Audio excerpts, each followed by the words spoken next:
लगेगा, थोड़ी दिक्कतें आएंगी, कई बार तुम्हें कंबल ना मिलेंगे, पर तुम डटना नहीं, तुम हटना नहीं, डटना, तुम उलझना नहीं, सुलझना, तुम चलते रहना, क्योंकि चलोगे नहीं तो हिंदू एक नहीं होगा, और हिंदू एक नहीं होगा तो भारत हिंदू राष्ट्र नहीं होगा।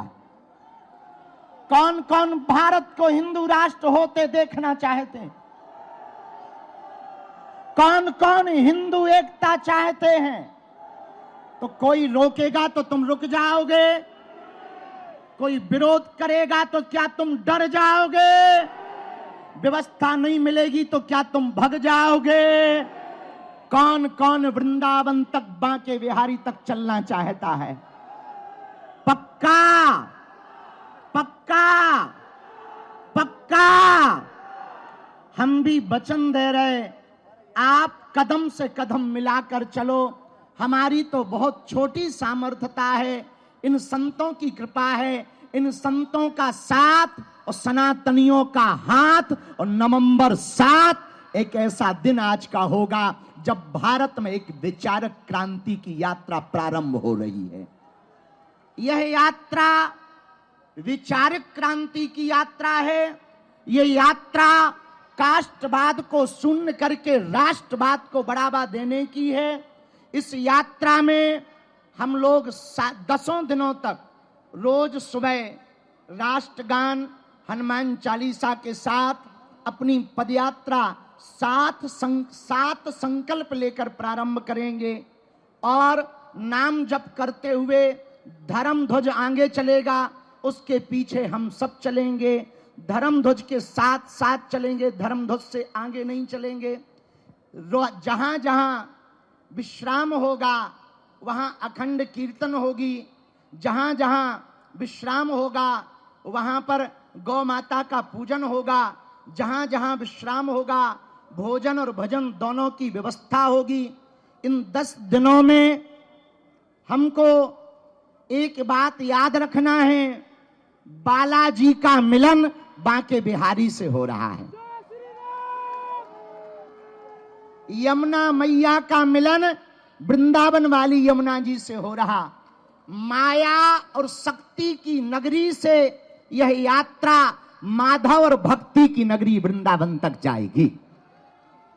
बोलो जय सिया राम, जय सिया राम।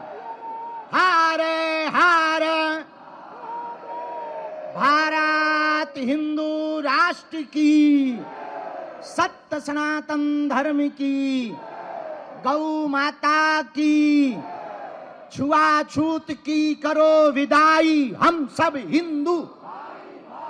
छुआछूत की करो विदाई, हम सब हिंदू। भेदभाव की करो विदाई, हम सब हिंदू। हम सब हिंदू, हम सब हिंदू। अब लोग हमसे आज पूछ रहे थे कि बाबा पदयात्रा से क्या होगा। सुनो, एक तो हिंदुओं का डर खत्म होगा, दूसरा हिंदू एक होगा, तीसरा पूरी दुनिया को हिंदुओं की ताकत का पता लगेगा। जब फ्रांस के लोग अपनी सड़कों पर उतरकर फ्रांस को बचाने के लिए सड़कों पर उतर सकते, इंग्लैंड के लोग अपनी देश को बचाने के लिए सड़कों पर उतर सकते, तो हम भारतीय क्यों नहीं अपने भारत को, सनातन को बचाने के लिए सड़कों पर उतर सकते। किसी ने हमसे कहा बाबा यात्रा से दंगा होगा। हम कहा दंगा वाले ठटरी के बड़े दूसरे हैं, इसमें गंगा बहेगी। ये दंगा के लिए नहीं, गंगा के लिए पदयात्रा है। ये तनातनी के लिए नहीं, सनातनियों के लिए पदयात्रा है। हम किसी के विरोध में नहीं हैं। हमें मुसलमानों से भी दिक्कत नहीं, ईसाइयों से भी दिक्कत नहीं, पर यदि वो गजवाए हिंद कहेंगे तो हम भगवाए हिंद बना के रहेंगे। यदि वो सर तन से जुदा करने की बात करेंगे तो जो अभी पाकिस्तान में 9 जगह फटाके फूटे, वो उनके, हमारे पास फटाके तो हैं नहीं है, पर देश की सेना तो फोड़ ही सकती है। तीसरी बात, और सुनो, 1947 में एक विशेष मजहब मुसलमानों के द्वारा मांग हुई कि हम भारत में नहीं रह सकते। अच्छी बात है, उनके लिए अलग टुकड़ा बना दिया, नाम हुआ पाकिस्तान। क्या हुआ? पाकिस्तान। ठीक हुआ, अच्छी बात है, बट ही गया। लेकिन अब जो शेष बचा भारत, उस भारत में जहां 80% हिंदू रहते हैं, वो तो हिंदू राष्ट्र हो जाए। जब पाकिस्तान इस्लामिक राष्ट्र हो सकता है, 65 से ज्यादा देश इस्लामिक देश हैं, 95 से ज्यादा देश ईसाइयों के देश हैं, एक देश यहूदियों का है, एक देश बौद्धों का है, तो पूरी दुनिया, Burma, Indonesia, Cambodia, Fiji, Mauritius, Bharat, Nepal, इन देशों में रहने वाले हिंदुओं के लिए एक देश होना चाहिए। आज नहीं कल होगा। किसी ने कहा, बाबा हिंदू राष्ट्र की डेडलाइन क्या है? हमने कहा, जिस दिन तुम्हारे जैसे पढ़े लिखे नक्कटा हिंदू राष्ट्र की मांग करेंगे, उसी दिन भारत हिंदू राष्ट्र हो जाएगा। चौथी बात, बहुत विनम्रता पूर्वक सुनो, हम लोग ये पदयात्रा जो कर रहे हैं, लड़ाई के लिए नहीं, हम तलवारों की लड़ाई पर भरोसा नहीं करते, विचारों की लड़ाई पर भरोसा करते हैं।